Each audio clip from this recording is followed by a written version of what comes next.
kind of talk about the main purpose of this webcast. You know, John Strand, of course, has done a number of these webcasts. He's done a number of presentations over the last 3, 4, 5 years on active defense, cyber deception, offensive countermeasures.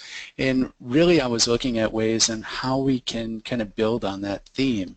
Because collectively, when we look at organizations, whether we're talking U.S. government, whether we're talking commercial sector, small business, through very large Fortune 500 companies, everyone is getting attacked.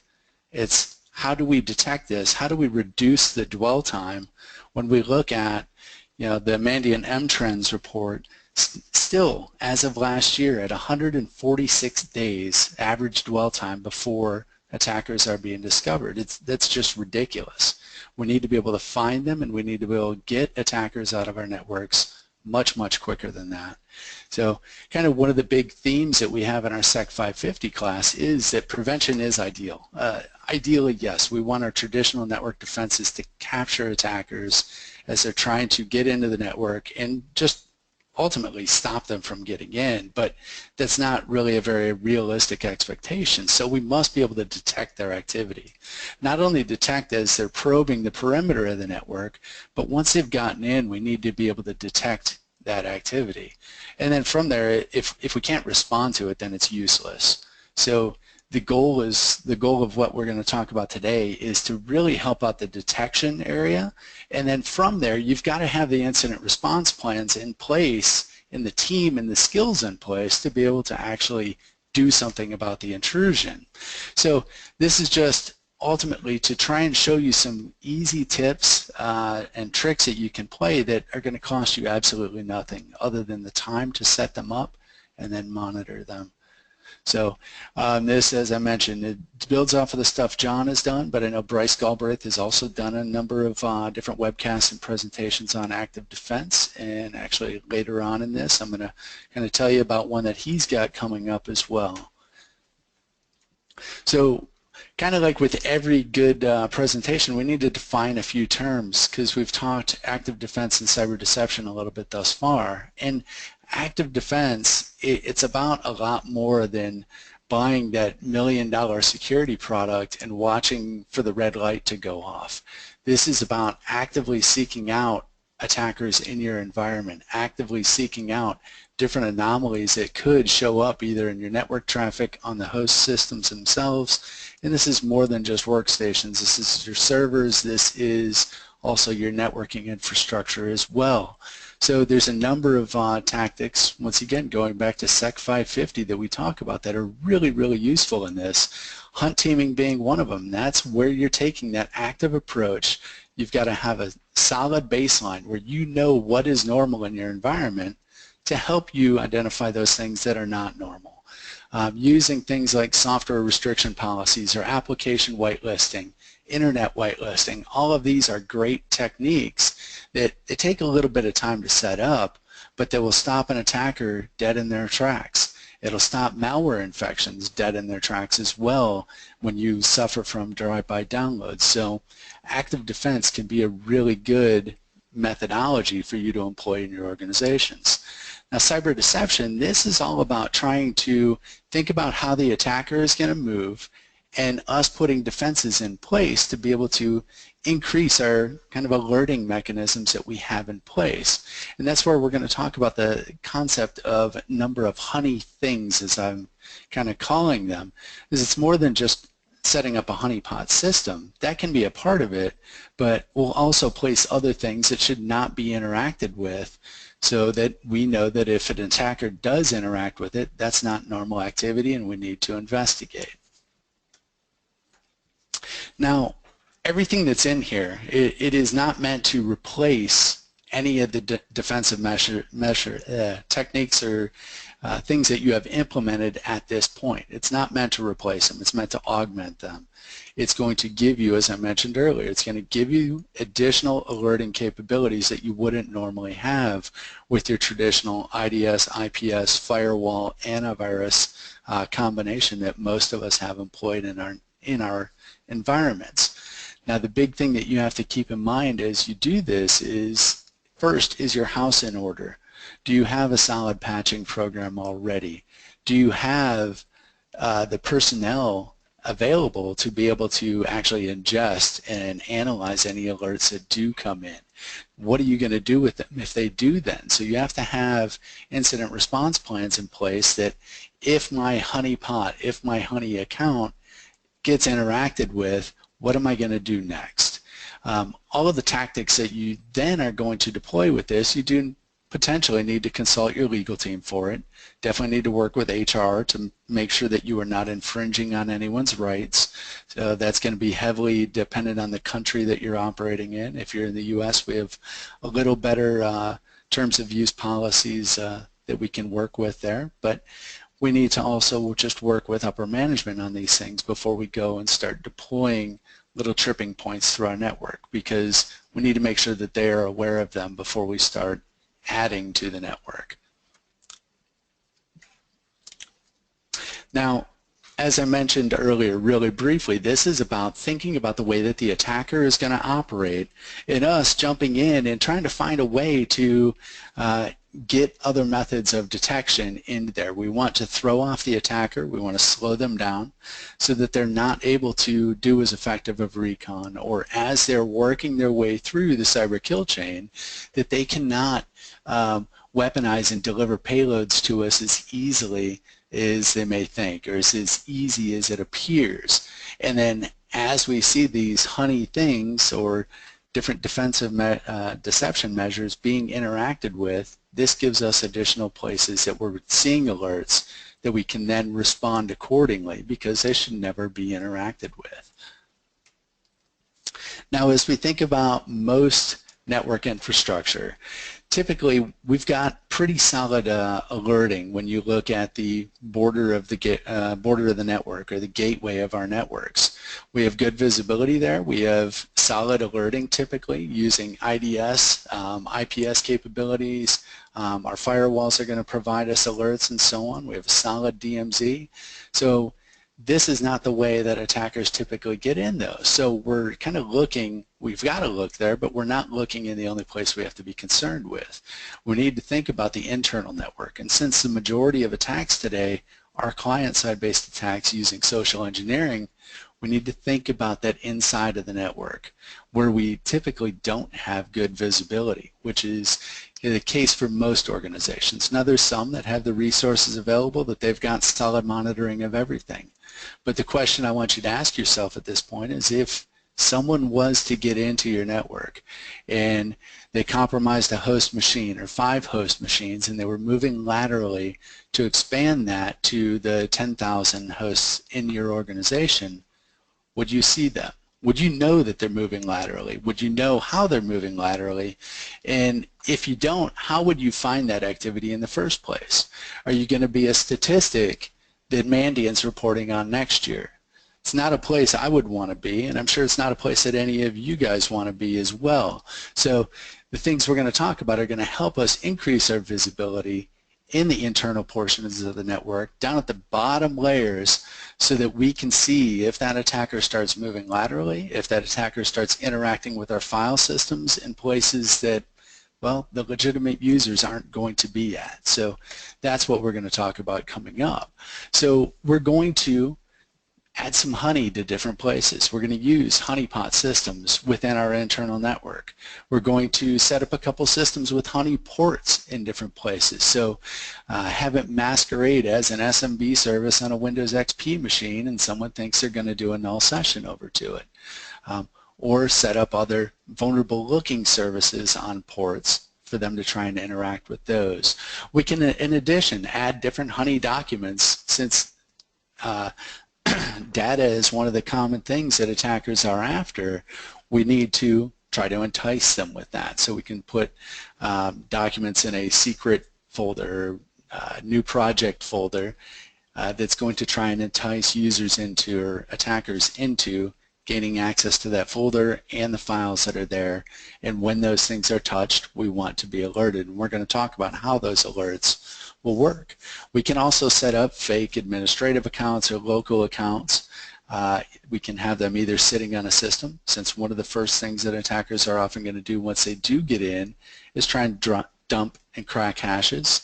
If they're using Mimikatz, they're going to try and pull the credentials out of memory and clear text, so we can use honey hashes at that point, as Mark Baggett had done a presentation a little over a year ago on that, with just fabulous results with that. You get them loaded, you get the hashes loaded up into memory. It's for an account that is actually not legit, and as soon as you see anyone try to log in across the network with that account, you're going to get that alert triggered, and from that you know that someone has compromised a system. With this, you could essentially serialize accounts so that multiple workstations will have these accounts in place, but it's a different account per system, and if you see activity from that account, it will show you which system was compromised initially. Now, the big thing with this, as I mentioned earlier, is we need to have an ability to actually alert on these things. So you could do this with IDS alerts. We can do it with just forwarding our system logs to a SIEM product, or even just setting up some local scripts to look for specific event IDs and forward that stuff on to a specific system or to a specific email account. We'll talk more about that later. With this, as we're talking Honey documents and Honey folders, especially when we're talking Windows 7 and newer, we've got a lot of capability for object access auditing to go ahead and pick out if certain objects are interacted with on the system. And this could be a file, it could be a file itself, a folder, it could be a registry key, a number of different things there. So, but we need to have the ability to get the alert once someone has actually interacted with that Honey thing that we've put out. Now, one of the big things or mistakes that I've seen over the years with honeypots especially is that people will take it in its default configuration, you pull it down from GitHub, SourceForge, or wherever, and they'll deploy it in that standard configuration. Now, I've got some examples coming up where I'm going to show how that can be just, it can make it easy for the attacker to actually identify the fact that that honeypot is there. And as I mentioned, I have some specific examples coming up. Additionally, if we deploy Honey objects in our file systems, you want to vary those files. You want to vary the location of the folders that are set up with that alerting. That way the attackers don't know where to look for it. Same thing with user accounts. If you set up Honey accounts, you want to make sure that the attacker is not going to be able to pick out that Bill 57 is a Honey account. Stay away from that one. We don't want that to, we don't want to make it easy on them, essentially. Excuse me. The other big thing, and one of the examples I've got coming up on this as well, is if the service that you're trying to emulate for your honeypot or honeyport is not something that should be in the cloud, don't deploy it there. So industrial control systems, or PLCs, programmable logic controllers, are not something you would often see in the cloud, but there's quite a few examples of those sitting out there, and it doesn't make sense. It doesn't pass that litmus test. Voice over IP clients sitting in cloud-based infrastructure. Depending on exactly what it is, that may or may not work. So we need to make sure that we're deploying any type of honeypot or honeyport in a realistic fashion so that it passes that initial believability test. Now, start out, we'll talk about honeypots. A couple, I'm just going to talk two main honeypots with this and kind of show how the default configuration can burn you pretty quickly if you're just deploying it off the shelf, so downloading it from GitHub and deploying it. The first one I'm going to talk about is Dionaea, which is a malware collection honeypot. It's written in Python, and with this, it's all meant for collecting malware. It'll collect a full sample. It's great for detecting any kind of auto-propagation malware that's flowing around the internet. It will also log any client-side attack or client-side or server-side attacks that do occur against the system as well. So if you have an attacker that identifies in this port scan that port 21 is open and they have some sort of FTP exploit they want to try, we would actually capture any shellcode that is passed with that.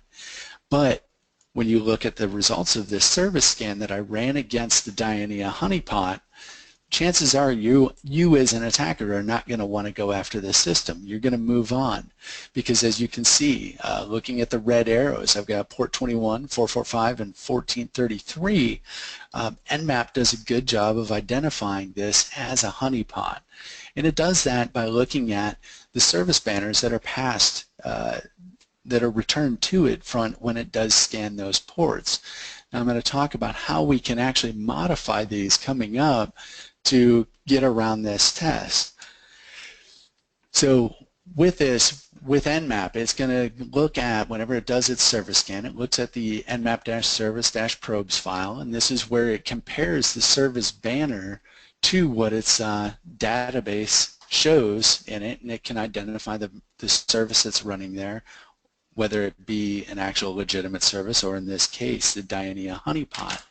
Now with this research, I had started going down this road of figuring out where, let's see, which thing specifically was Nmap picking up. But instead of digging through thousands of lines of code first, I did a little bit of Googling and discovered that a security researcher named Jose Manuel Fernandez had actually done the work already that I was heading down the road of doing. So with that, a lot of this stuff that I've got here is based off of his work. Now, not all of it. I did a few additional things, but with that, I wanted to make sure he got credit for the work that he had done that I found at the page listed there in the middle of the slides. So with Nmap service scan, what it's fingerprinting when I scanned the Dionaea honeypot is the welcome to the FTP service in the banner that got passed back to it.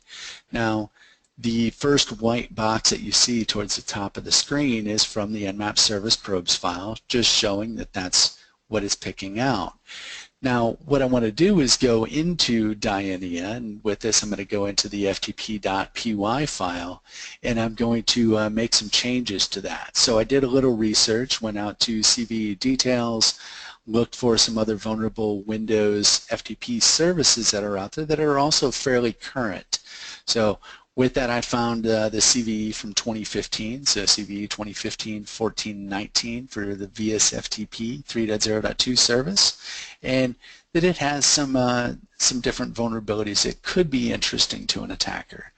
So what I did was, if you look down at the bottom of the screen, I've got the original banner found in the ftp.py file, where I see welcome to the FTP service highlighted in yellow. And what I decided to do is I went in and I changed that banner so that it will read VSFTP 3.0.2. On the next slide, you'll see that after I scanned this a second time, the FTP service now is not picking out that that is Dionaea. But with that, I had only changed that one service. I had changed the ftp.py, but I did not change the SMB or the SQL service ports at this point. So I would need to go in and need to do the same for them. So I went through and edited the SMB fields.py and the mssql.py files within Dionaea to go ahead and make some changes there. Now, for SMB, what it is flagging on is the domain in name field where it's coming up as work group. So I wanted to change that, and I can see that if you look off to the right, where I change that to sec 550. Now, that alone was enough to fix this, as you can see in the scan below. And then for MS-SQL, I changed the token type from a null character in hex to a hex AA, and saved that file off, restarted the honeypot, and then ran another Nmap service scan against the machine. And as you can see, looking at scan results below, now it's not able to conclusively fingerprint what is there. Now, with a little more research, I'm sure we could emulate some of these services a little bit better, but this in and of itself is enough to kind of disguise this machine enough that an attacker would potentially try to mess with this, especially with FTP, if we had it opened up so that they can actually interact with that.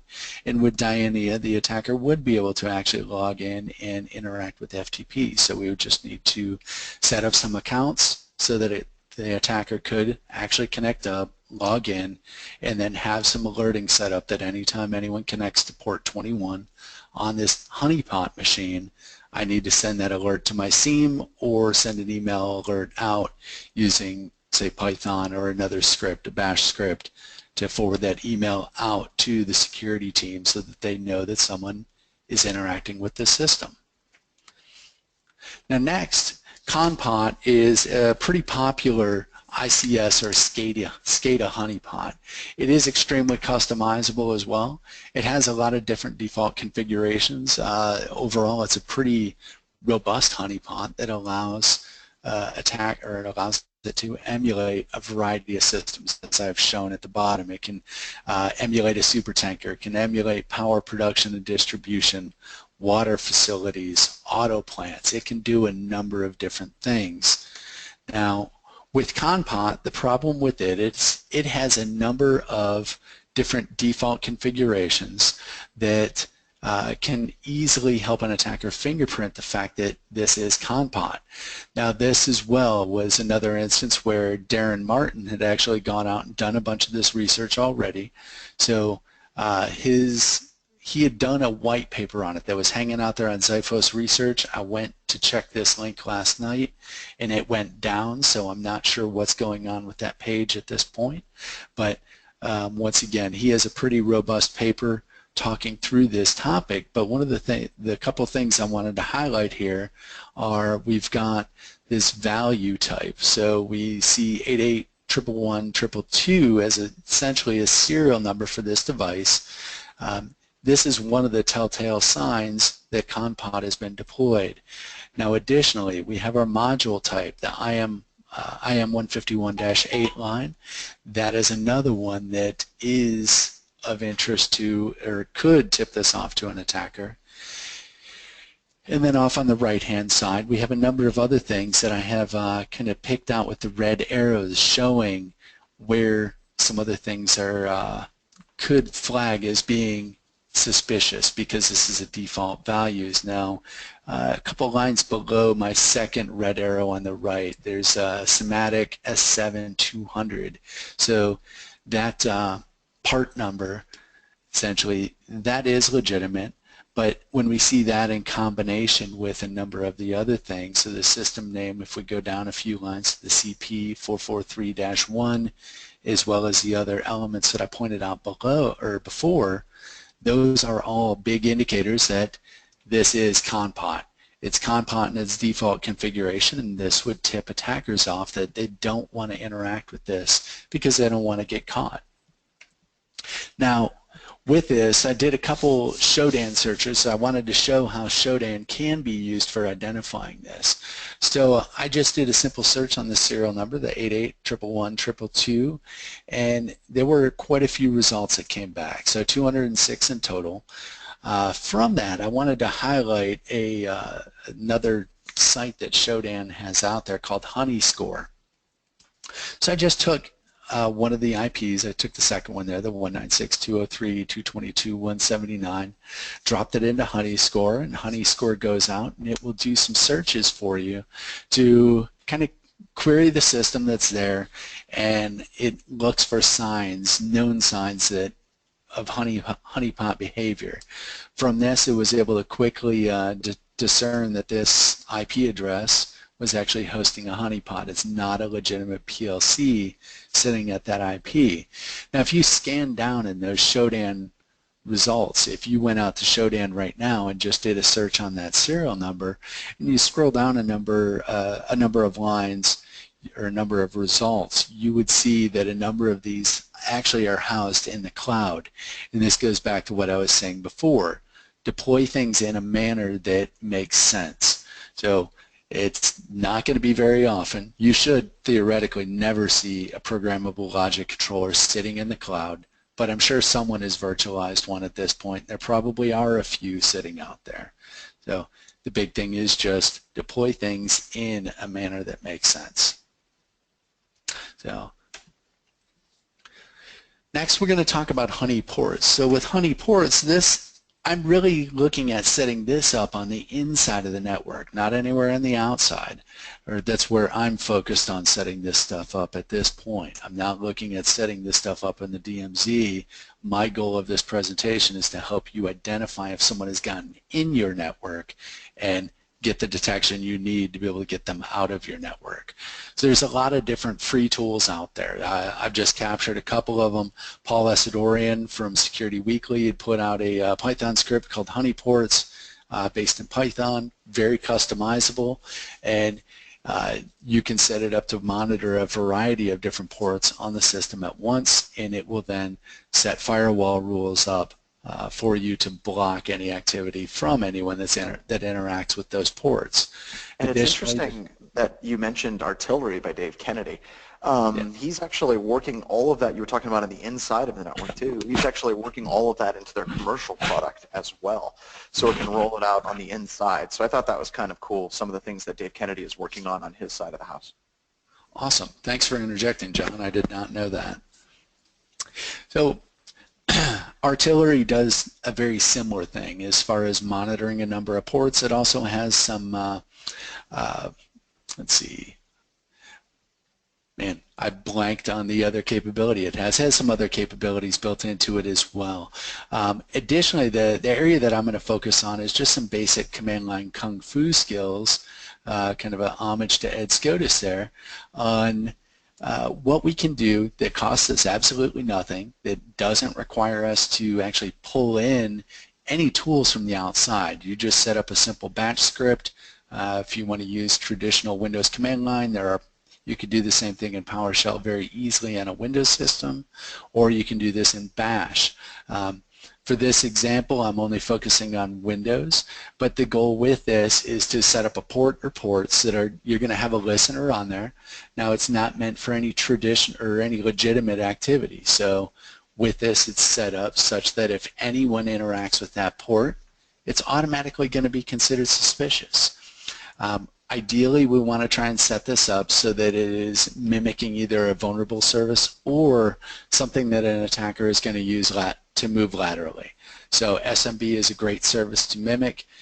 You could set it up to try and mimic a vulnerable service so that if an attacker got in, they're scanning the inside of your network trying to find a way to pivot.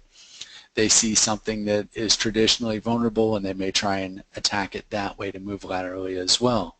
SSH would be another great service to go ahead and mimic for that on a Linux side or on a Windows 10 system with the Ubuntu patches. So on our Windows system, it just takes a simple for-f loop where we're going to go ahead and we're going to delimit on our square brackets. We're going to look to the fourth field. We set a variable with our %%i, and with this I'm setting a netcat listener on port 8000, and then I'm redirecting all standard error to standard out, and I'm piping all of that data over to do a find command looking for the term from. With that, I'm able to pull the IP address that interacted with, in this case, port 8000. Now what this batch script then does, and it's pretty cool with the NetSH ADV firewall command, is it's going to take that IP address and it's going to drop it into my NetSH ADV firewall command and set up a block rule to stop anyone from moving laterally on that. Now the big thing with this is we can't stop there. We can't just stop at blocking the activity. We need to actually know that it happened, and we need to know that it happened quickly. So there's a few ways we can do this. I mentioned we can forward this to our SIEM, which is what most organizations are going to do. But let's say you're a smaller organization that doesn't have the budget for one. So what you would want to do is set up a script, a PowerShell script we'll say, at the local host itself, looking for any event IDs coming up of 2002 or 2010, which both indicate that a firewall rule has been added and that the firewall configuration has changed. Now with that, once we see those alerts coming in, at that point you want your PowerShell script or your SIEM to send it to someone that can actually do something about it. So with that, that's where it can, if it's fed into the SIEM, you get that alert very quickly. If you have a PowerShell script running locally, you can set PowerShell up so that it'll send an email actually to whoever you want saying the system that was affected and what the event ID was, and then you can dig from there. So this can be very effective at identifying anyone trying to move laterally inside the network. Now additionally, we want to look at other methods. So attackers, when they get in, yeah, they want to move laterally. They're going to move around, but they're also there for something. So they're going to have to look for different data within your network or within your systems themselves. So with this, on this slide, I'm setting up actual auditing on a file or a folder and all sub-files within that folder. Now with this, I'm going to go ahead and apply hidden attributes to a number of files and folders so that the average user is not going to know they're there. Most users don't bother themselves with looking at hidden files and folders. So with that, I'm going to bury this a little bit in the file system, but I'm going to set it somewhere that's believable that an attacker might believe that they would find something of use to them. They would find some sort of sensitive data associated with your organization, since every organization has something that would be of use to an attacker. So with this, I go ahead and I set up the object access. If you start at the bottom left with the step 1, I need to enable object auditing for my security policy manager. This is something I could do pushing out via GPO in an Active Directory environment. I'm going to then go to the specific folder and files that I want to actually monitor, look at the advanced properties, and with that, I get the step 3 screen that pops up. I want to enable auditing, so I click continue. I select all user accounts that I'm interested in auditing when they touch that file. Now with this, I'm going to pretty much do every account that's on that system just because I'm setting this up in such a fashion that I don't want anyone interacting with this. Legitimate users should not even know these files are there. So even if they go digging and they touch them, I want to know about it. So I enable the auditing on all user accounts on the system, and then to trigger this alert or to show this alert actually triggering, I just did a simple recursive directory listing looking at all files. So I'm looking at the hidden files as well. So with the dir /s/a, I'm recursive and looking at all files. With this, I started this in the user's Xander directory, and then it's going to recursively go through each of those. Then I flip over and we look at the event logs to see what happened here. Now before I had run this, I went ahead and I cleared the security log. I ran this recursive directory listing, and then I filtered on event 4663, which is showing me that object access. Now with this example, if you look down at the object name, you can see users Xandered wicked stuff secrets is the directory that was actually interacted with. So all it takes is someone even doing a directory listing of this, and it'll trigger the alert. And if I'm feeding this into my SIEM product or into any of the other measures that we've talked about, that right there alone is going to give me increased visibility when someone's doing something. Because attackers often have the goal of finding information when they get into a network, the methodology of running a recursive directory listing when they get in there is something that I've seen quite a bit over the years, where that's going to be one of the first steps they do. They're going to get in, they're going to do a basic survey of the environment, they're going to scan other systems, and then they're going to start searching the file systems on systems that they gain access to look for anything that could be of interest to them. Now, they may do that analysis offline, or they may do it actually while they're live on the system itself. Nonetheless, or either way, this gives us the ability to actually alert on their activity, to be able to get a much quicker alert than that 143-day average dwell time that we saw for last year. Now, these concepts, of course, I've gone over them pretty quickly, but these topics, if they do interest you, I definitely encourage you, as Ed Skoda said earlier, encourage you to come out, sit through Sec 550. It's an awesome class. It is one of the most lab-intensive courses that SANS has. We play with a lot of different tools and techniques. Additionally, there's always, or there are fairly regular webcasts on these different topics. In fact, tomorrow at 1 p.m. Eastern Time, Bryce Galbraith is doing one on with the title of Fight Advanced Persistent Threats in ICS with Applied Trickery. Bryce is an outstanding instructor, definitely knows his stuff on this. I definitely encourage you to tune into that if you have time tomorrow. John, would you like to say a few things about ADHD? I know you've been doing a lot of updates recently, and I know I'm Yeah. excited to play with those. So one of the problems that we're running into with ADHD is we have more tools in ADHD than we actually have time to do in 550. We have, I think we're up to like 30, 40 different new tools that are put into it. There's a lot of tools that are covering the same concepts, but there's just a lot of really, really cool tools. We're adding in Open Canary and things like that. Also, it's a Git repository. It's no longer a VM that you download. You can actually install it. So you go to the Git repository, run the script, and it automatically will build any Ubuntu 16.04 system into an ADHD system. So that makes it highly portable for absolutely everyone to set up and run with. And more importantly, and Chris kind of touched upon this, is really what we're trying to do here is we're trying to develop new ideas in defense. And right now, a lot of information security has gone completely stale over the past few years just because we're doing the exact same things again and again and again. And we're trying desperately to come up with new ideas. And that's what ADHD and SANS 550 is about. As kind of a little bit of a plug for SANS 550, SANS 550 has more labs than any other SANS class, and it's 1 day shorter. It's a 5-day class. So it's a tremendous amount of hands-on. In fact, it's the only class where I've ever gotten a comment, Chris, of there's too much hands-on in SANS 550, which is awesome. You know, that probably shows that we're probably getting things in the right place. But the goal is to make sure that everyone can do this, whether or not you take 550 or you download ADHD and you run it. We're making it accessible. And that's what we're trying to do now moving forward. So please check it out. We do have it at the SANS Pen Test Summit coming up in Austin, Texas. Chris, would you be able to open up that website? That would be very, very cool. So SANS Pen Test Austin. And also it'll be at CDI here in a couple of weeks, so check that out. But no, we're really trying to just do a whole call to try to get people rolling with advanced advanced persistent trickery, as Bryce likes to call it. And the stuff that Chris is talking about is so important, just simply because we are always, people like we'll find Dionaea, and they'll be like, well, we can find your honeypot, and you're dumb because you have a honeypot.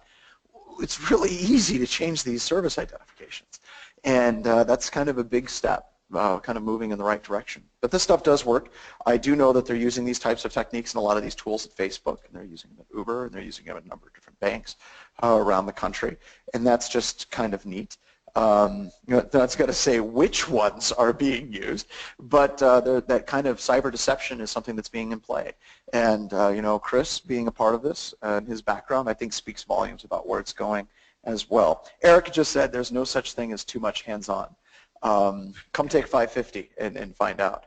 I tell you, to underscore what you're saying, John, the ideas and the techniques that Chris just went over here, that you cover in the 550 class, that you covered in your book, that that ADHD builds on, there's the potential here for a real game changer. I mean, for us to bring the fight to the bad guy, rather than the bad guy beating us up all the time, how can we set things up so the bad guy beats himself up? Not hacking back, but instead make things very uncomfortable for the bad guy. This is tremendous stuff, and it's fun. It's just darn fun. You got to admit, sometimes you put your stuff together and you say, to yourself, this is a good time, and you kind of chuckle and enjoy it. So I love this stuff. Really, really good. Thank you, guys. And also my hat's off and a round of kind of virtual applause for Chris coming on and doing this webcast as kind of a launching of an instructor that we're going to see a lot more of, not just in 550, but Chris can teach just about anything. I mean, Ed, I think he's worked with us for years in 560 and 504 and forensics classes. He's one of the most well-rounded security professionals we've ever met, and we're very happy, Chris, to have you as part of the SANS family, and welcome. And, Thank you. it should be a good time. With that, if you guys have any more questions, please type them in. Ed and I are both here with Chris to answer any questions that you guys may have, not just about 550 or anything like that, but just active defense and legalities. I think Chris did a great job of covering, legalities, and Ed said, we're not necessarily talking about hacking back here. We're talking about making the job of an attacker exponentially more difficult to do so, and that's the step that we want to go. So yeah. Yeah, definitely. I decided to leave the offensive countermeasures off the table for this one. It's an area that I think we'll probably focus on at some other point, but definitely today it's about, how do we detect them? I've seen numerous intrusions that were years long before detection, and that's one of those things that just frustrates me to no end. I don't want an attacker in a network that I'm responsible for protecting at all, let alone for even 6 months or anything like that. I don't want them in there for a day. So, yep. We got a couple of quick questions. One of them is easy. Is there a certification with SEC 550? Not yet. Any SANS class that comes out has to reach a certain level of critical mass, and a certain number of people that have taken the course before SANS will invest time and resources into creating a certification. A certification takes a tremendous amount of work to make that happen, and SANS has to see that critical mass. And that's part of this webcast and everything that we've been working on for the past few years, is to try and make that happen. To try to build that critical mass. But that being said, this is a new class. Ed is taking a huge risk on this in his curriculum. I took a risk on the VM and the book and things like that. But we think it's so important, and it's just critical. But it's hard to go to your boss and talk about these things because it doesn't necessarily relate to traditional defenses, what you see all the time. And new is not always an easy thing to sell to management. As a concept and an idea of cyber deception. So we're getting there. Slowly but surely we will get there. Another question from Mr. Jones. He said, do any countermeasures or cyber deception tactics that you use help with preventing ransomware or zero-day exploits? Interesting. Yes, actually. Chris, do you remember the directory? Can you go to your slide with the directory logging? Yeah. So whenever you have different directories that you can create, Chris talked about this, here we go, with honey files and folders. You can set those up so that if a bad guy hits those folders, it generates an alert. You can also create an infinitely recursive directory loop where you create a symbolic link from a directory back to itself, and you have to do that twice. And that has to do with the maximum file and directory length restriction in Microsoft Windows. But if you do that, a lot of the ransomware will hit that and it can trigger an alert, just like Chris talked about here. And then with the infinitely recursive directory trick, it'll get stuck. If a bad guy is using ransomware, or they're using Metasploit's interpreter, or they're using any backdoor, and they're recursively searching the entire file system, whenever it gets into that symbolically linked directory back to itself, it just loops and it just never goes beyond that directory because it's stuck. And that's because a lot of the search functions that are written into programs today are single-threaded. And it doesn't, do multiple directories at the exact same time. It goes down one directory path and another directory path and another directory path, and that'll catch a lot of these different tools. But if you just Google infinitely recursive directory loop, we did a webcast on it. Will there be more YouTube videos? Oh yeah, go ahead, Chris. Yeah, the other thing, of course, that would stop with that is our software restriction policies, application whitelisting, and even the CryptoLock tool that we do talk about in 550 would help for those types of things as well. Absolutely, and that's kind of like becoming that that new information security fundamentals, right? Yeah, absolutely. What another one? We had someone say that, Chris, you are awesome. That's good to know. Well, thank you. Here's another question. After you take SANS 550, is the class updated? Yes, the actual Git repository is constantly being updated with new instructions.